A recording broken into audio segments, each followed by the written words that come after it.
আসসালামু আলাইকুম, কেমন আছেন সবাই? আশা করি ভালো আছেন।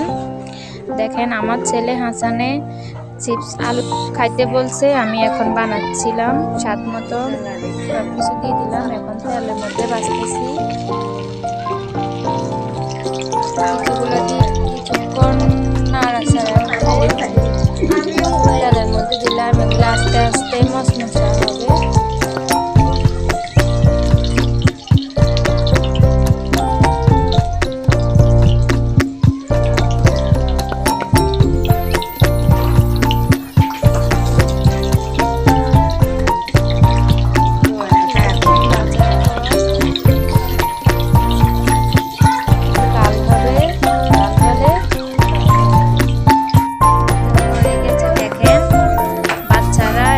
খুব পছন্দ করে, আমার ছেলের তো খুব প্রিয়।